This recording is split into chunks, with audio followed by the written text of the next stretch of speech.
O Lord of hosts, be with us, for we have none other help in times of adversity but Thee.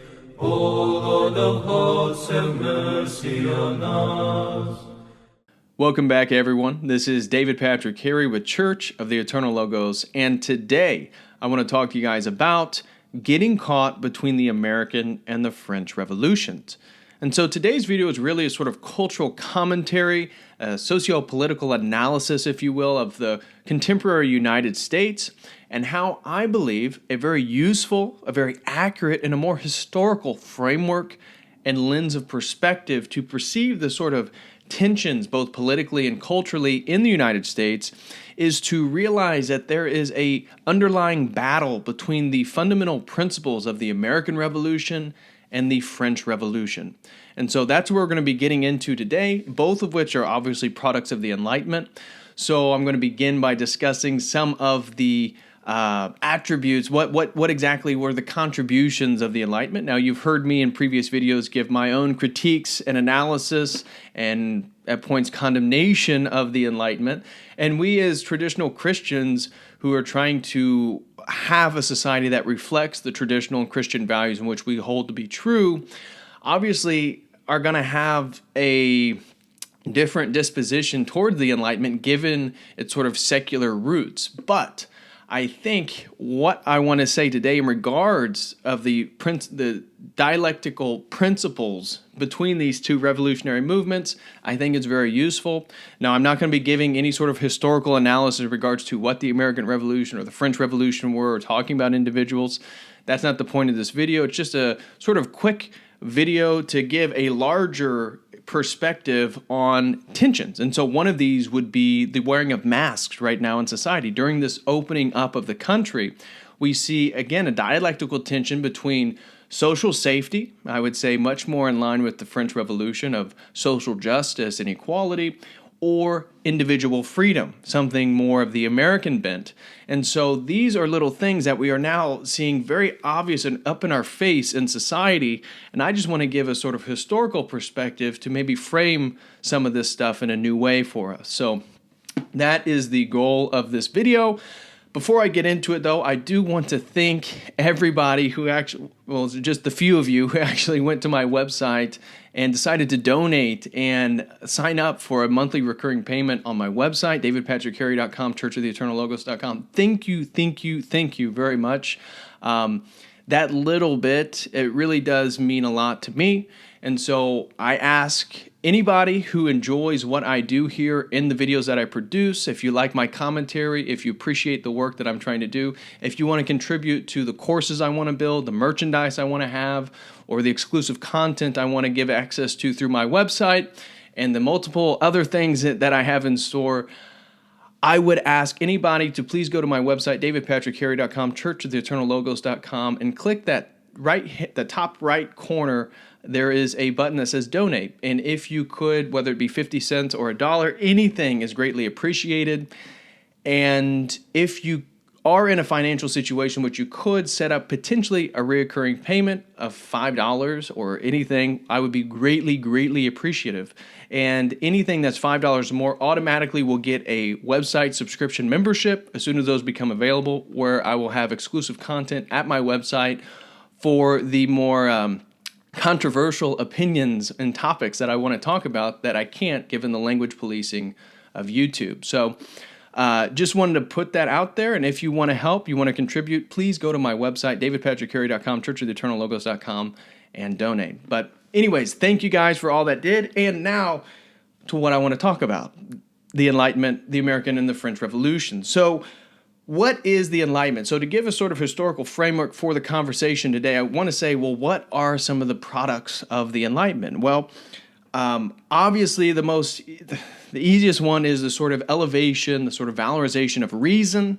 This is going to be tied to the newly emerging project of science, and science which is going to lead to the sort of empirical philosophical tradition, which we see embodied in somebody like a Hume.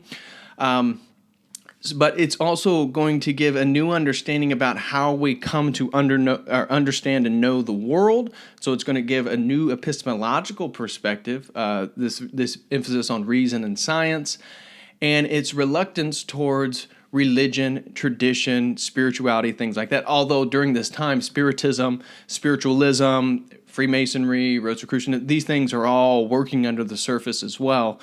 But natural law, natural rights, these things, again, from previous videos, you probably heard me talk about the sort of inevitable consequences of scholasticism and the beginnings of natural theology and how that's consistent with really the Greek philosophical project, which was even referenced by the French revolutionaries and how they wanted to get back to a more reason-based way of, or more reason-based society like the ancient Greeks, as opposed to their sort of Catholic Christian roots, and it's filled with superstition and religion.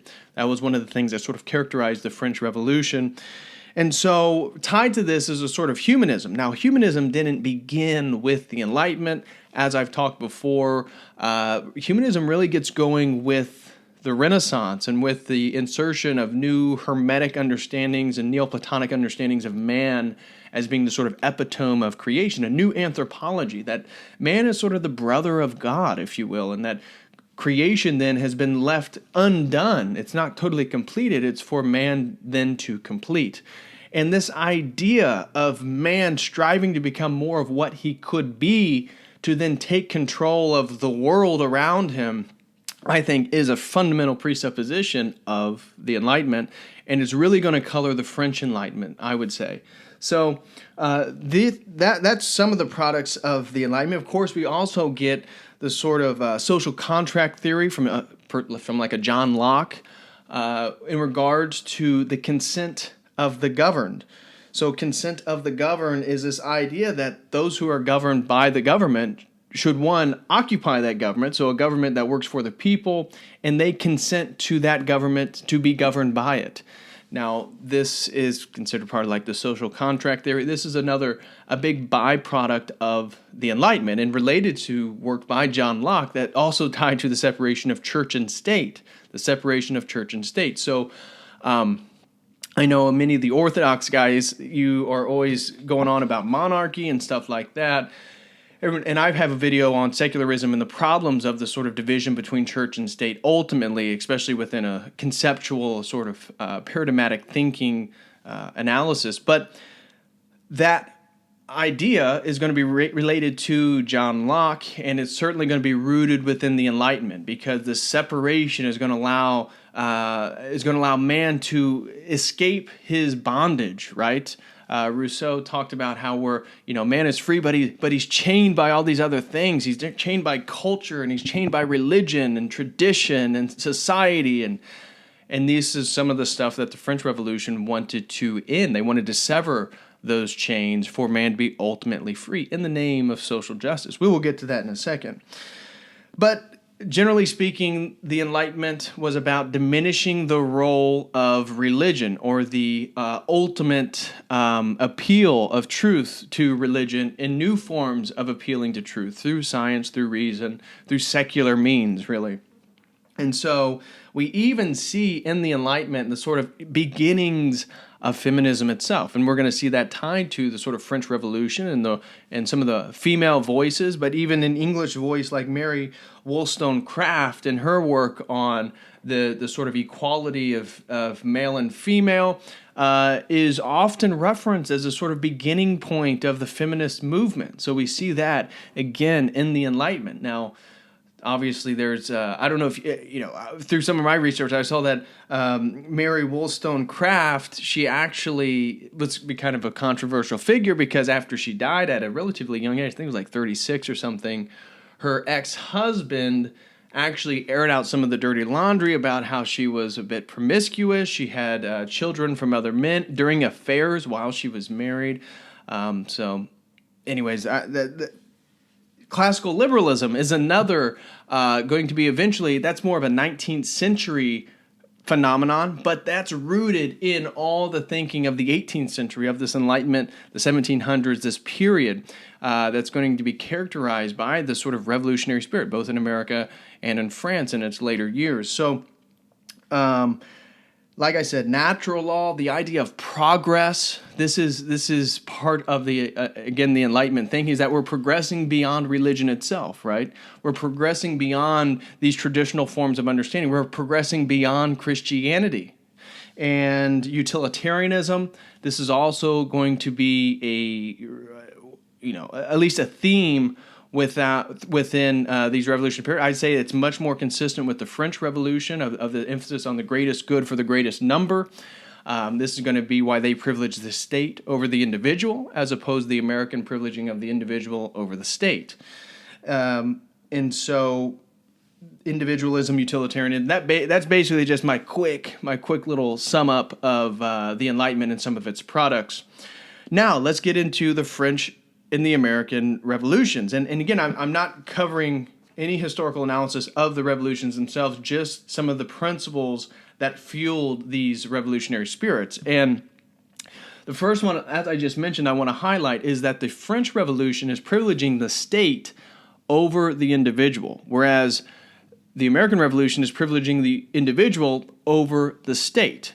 And I think this is a really useful beginning point to begin to see the sort of dichotomy and the differences between these two movements, because where they're beginning is going to be essential about where they're going. And so the mottos of these two revolutions, right? The American Revolution is life, liberty, and the pursuit of happiness. And I'm going to talk about this life, liberty, and the pursuit of happiness versus the French liberty, equality, and fraternity. And this equality, I think, is essential because it's going to characterize, how liberty is even framed within the French Revolution. In how equality, even the equity movement, the equality movement in the modern day, it really has strong tendencies to fall in line with characteristics of the French Revolution. And I want to say more on that in just a second. But I also want to say another strong division, at least in my mind, between the American and the French Revolution is the universal abstraction of the French Revolution. We've talked about utopian ideas, utopian movements, and how they always put out these abstract ideals into the world, and that somehow these ideals are what people are fighting for. This is what people are working towards. And in the Christian perspective, we begin with personhood. So the way you interact with people, it's about individual. It's more specific. It's about people. It's about individuals, really. It's about persons. And persons create communities and stuff like this. But so the American Revolution had much more specific goals. I mean, it was aimed at King George. It was aimed at the British Empire. It was aimed at taxes on these things. I mean, the American Revolution, really, their perspective on Britain radically changed in about a 15 to 10 year period.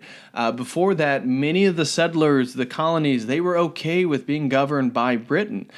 But given that they were so self-autonomous and self-reliant, they obviously, things began to emerge, taxes being the most notable, where they began to be frustrated with the specifics of the British Empire. You know, like there's a person there, King George. And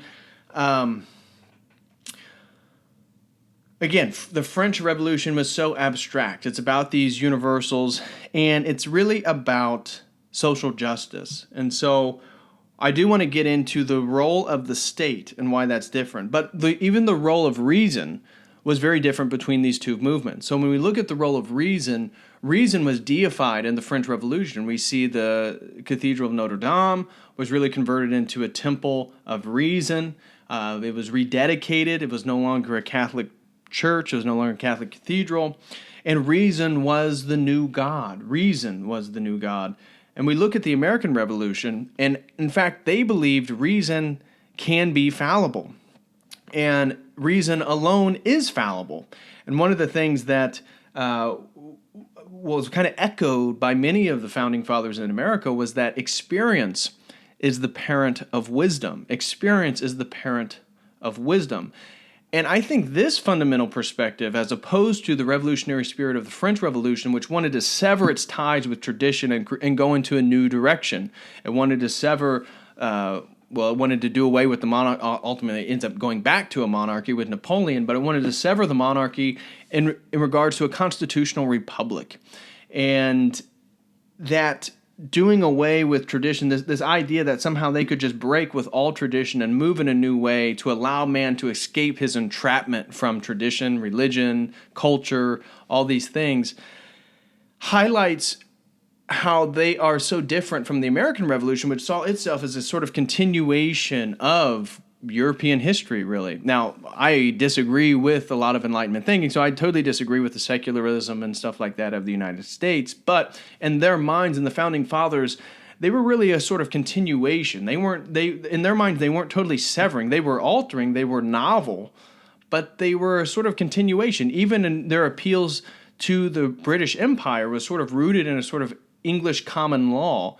So there's still a tradition there. They're not just creating anew. They're not just going in a totally new direction. So there is another, I would say, a distinction between these two movements. And then where do you get your rights from? Because we're talking about liberty here. Liberty, equality, and fraternity for the French Revolution. Life, liberty, and the pursuit of happiness for the American Revolution. Liberty, freedom. Where do we get our rights from? And given the atheistic nature of the French Revolution, you get your rights from the state. And in fact, much of the French Revolution didn't want to bound the state. They didn't want any impedances to this state and its expansion and its power. And I'll get into how this is tied to their conception of man. And given their humanistic yearnings, so man is ultimately good. However, because of the entrapments of tradition, religion, culture, all this stuff, he can become infallible. Or not just infallible, but he can go awry in a multitude of ways because of the ways he's entrapped. That the state then can be the liberating force, and the state should not have any impedances in its expansion, in its power, in its ability to improve man to that ultimate point where he's no longer attached to tradition and religion and culture and all these things that are holding him back, but the state will be this catalyst that is going to allow him to move on to his next phase. Again, this idea of progress, that he's going to move beyond where he has been. He's been stagnant in history. Whereas in the American Revolution, rights are God-given. And so even though we're working in a sort of Protestant framework, even though we're working in a secular Enlightenment framework in America, God is still present. And I think God is still present again because they didn't reject tradition in its entirety. So God, your rights are still given by God. Now, again, a lot of these guys were deists. How Christian, people like the Ben Franklins of the world or the Thomas Jefferson, I get it. I get the questions here. But at least in looking at these two revolutionary movements, we don't see the same rejection of God, religion, and tradition in the American Revolution as we do in the French Revolution. And so the state is a big one then in how these two revolutionary movements are understood. And for the French Revolutionary movement, the expansion of the state is necessary to increase liberty. Why? Because liberty is given by the state. The state actually gives you your rights. The state actually gives you your freedom, and therefore the state should expand at all costs because by the state expanding, freedoms expand.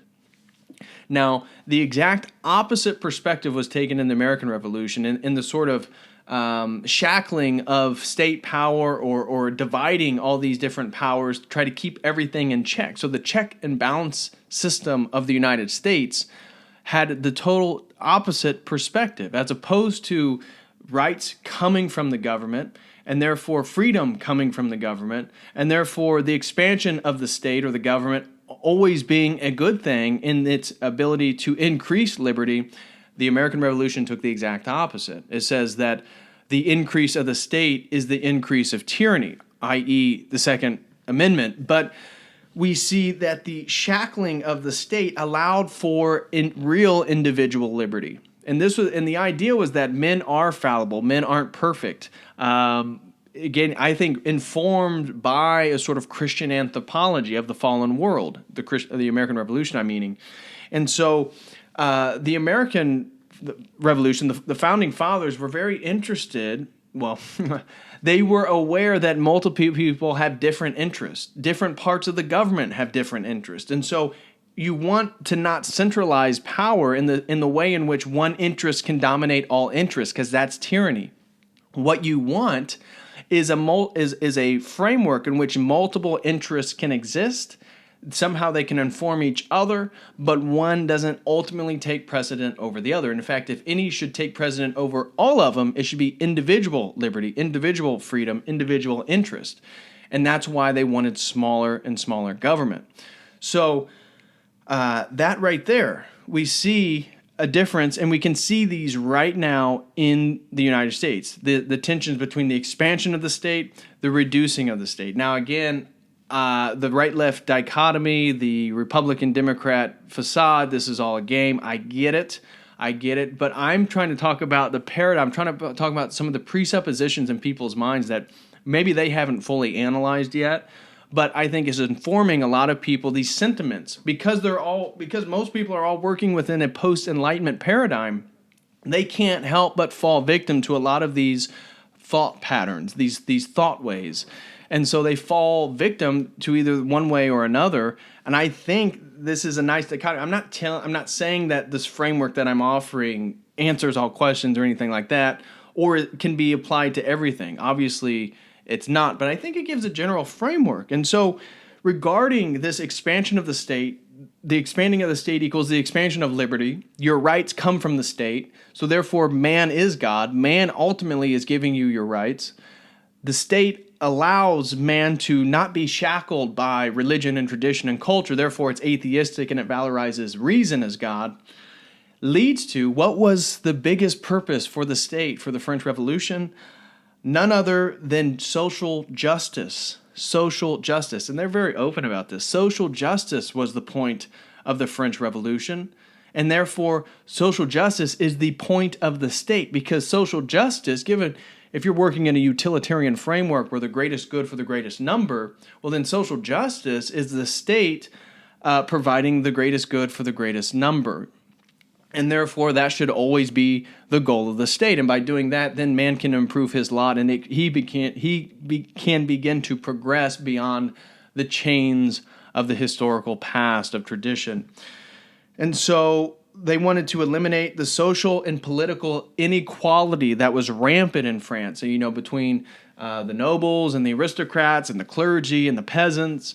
So lots of social stratification, strict social stratification in France, and this is what they wanted to do away with in the name of inequality. Now, in the American context, that wasn't necessarily the moving goal, was a sort of collective state-based social justice or a sort of political social inequality. It was more about individuals being freed and allowed to do and make of their lives the way that they will.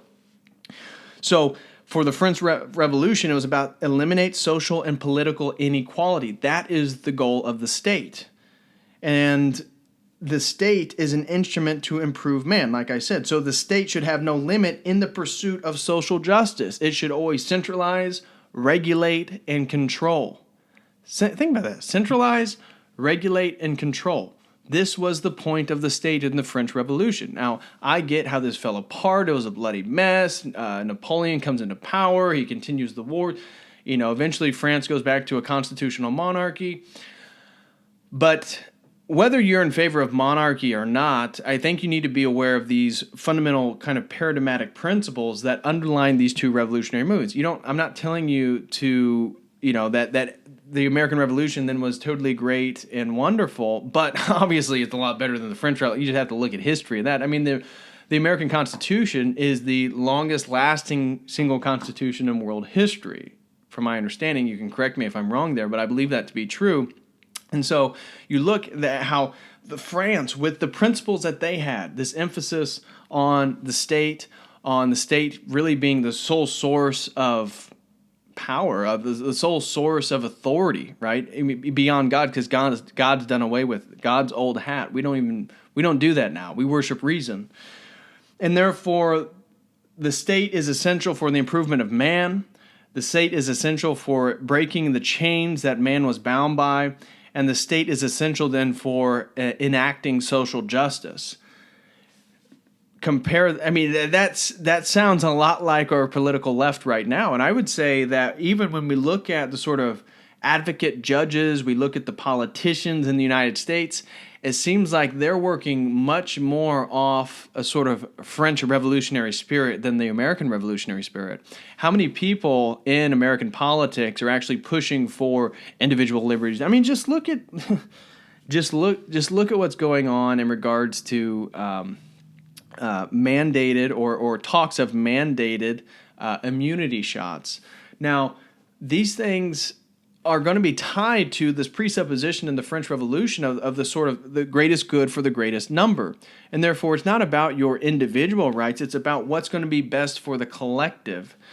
And so when we look at even the way that COVID-19 has been dealt with, I think we can see, again, a dichotomy between people who are interested in self and individual responsibility versus sort of a larger guardian, the state, to protect all of society itself at the expense of individual liberties. And this is being held up. And I think these fundamental principles, because they're so divorced from God, because they're so Enlightenment, even, I've talked about enlightenment like spiritualities where you become illuminated, illuministic spiritualities, Luciferian type stuff.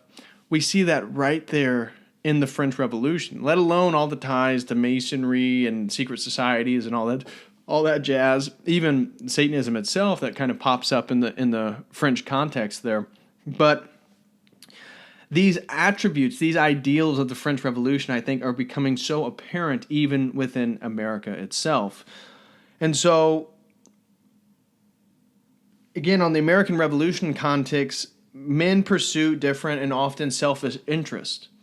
And it should be individuals who look out for their own interests then, because they know what is most likely, they know what's best for themselves. Now, I think this itself, even though I privy that over the French Revolution schema of things, you can see how the privileging of individuals' interest as being the sort of area in which needs to be protected for real liberty, for real freedom, leads to things like consumerism. Because consumerism is clearly a byproduct of this sort of individuals pursuing their own interest, and that is being the sole source of like real freedom, stuff like that. So we can see the sort of libertarian yearnings within the American movement there, but the individual interest, I think, also leads to things like, you look at the intellectual life of America and what we contributed to things like pragmatism, phenomenology. So the emphasis on experience being the source of wisdom, the emphasis on individuals, finding what their interest is, the sort of pragmatism that's kind of been consistent throughout the American intellectual life. I think these are all tied together. And I think so that really kind of sums up the dichotomies that I wanted to highlight. But when we look at our current situation, when we look at some of the commentary on culture, when we look at how people are trying to deal with the pandemic, I think we should keep in mind the differences between the American and the French Revolution in regards to all these different things: the individual, the state, social justice versus individual justice, individual interest versus state interest, the idea that man somehow in the French Revolution is bound by, he's shackled by, he's chained by religion and tradition and culture and all these historical-based projects, whereas the French Revolution wanted to go in a new direction. And what do we see now with the progressive left, with Democrats, whatever, in America? I'm not even going to get into the neocons, the whole war establishment. I get it. I get the false dialectic. But with the Democrats, we see it's like we see the French Revolution in full view. I mean, that it's like everything they're advocating for in regards to equality and social justice and somehow how these things are held above everything. But somehow there's no God, so you take God out of the equation. It's upon man to enforce rules on man to improve man.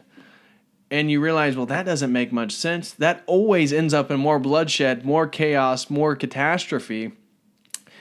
And I think it's really rooted in a sort of sinful pride, whatever it is. You want to say the 7 deadly sins, whatever, that chaos is the inevitable outcome. And as opposed to, again, I'm not saying the American Revolution was perfect. I'm not a big fan of Enlightenment thinking in general. I'm not a fan of secularists, but we can see how the American project has been able to withstand longer than the French project, despite a unified language and culture. I mean, look at the diversity, and I'm not saying diversity is our strength because I don't believe that, but look at the diversity and the complexity of the American landscape and history, and yet it's been able to survive much longer. So anyways, I just wanted to throw this out there. I think it's a useful framework. Let me know what you guys think. Please like, share, and subscribe this video. If you're able, please check out my website at davidpatrickcarey.com, churchoftheeternallogos.com. And if you are financially in a place in which you could contribute, you like what I'm doing here, you like what I'm trying to build, I would greatly, greatly appreciate anybody who would go to my website and donate 50 cents, $1, $5, $10, whatever you can. I would greatly, greatly appreciate that. So if you know anybody who'd be interested in this content, please share it with them. But until next time, as always, and one of the things I have, I'm still working out with Uber Boyo for a conversation, potentially Thursday morning, early Thursday morning. It's going to be like a 10 a.m. convo because he's in Ireland. Thursday afternoon, 3 o'clock Eastern Standard Time, I'm doing a conversation with Lauren Witzke. She is an Orthodox Senate candidate. She's running for Senate in Delaware. We have a conversation with her. And Friday, talking Logos theology with Father Deacon Ananias. Long-awaited and necessary conversation between us. So definitely looking forward to that. Wanted to throw those out there to keep you guys informed. But always keep your eyes peeled. And until next time, God bless.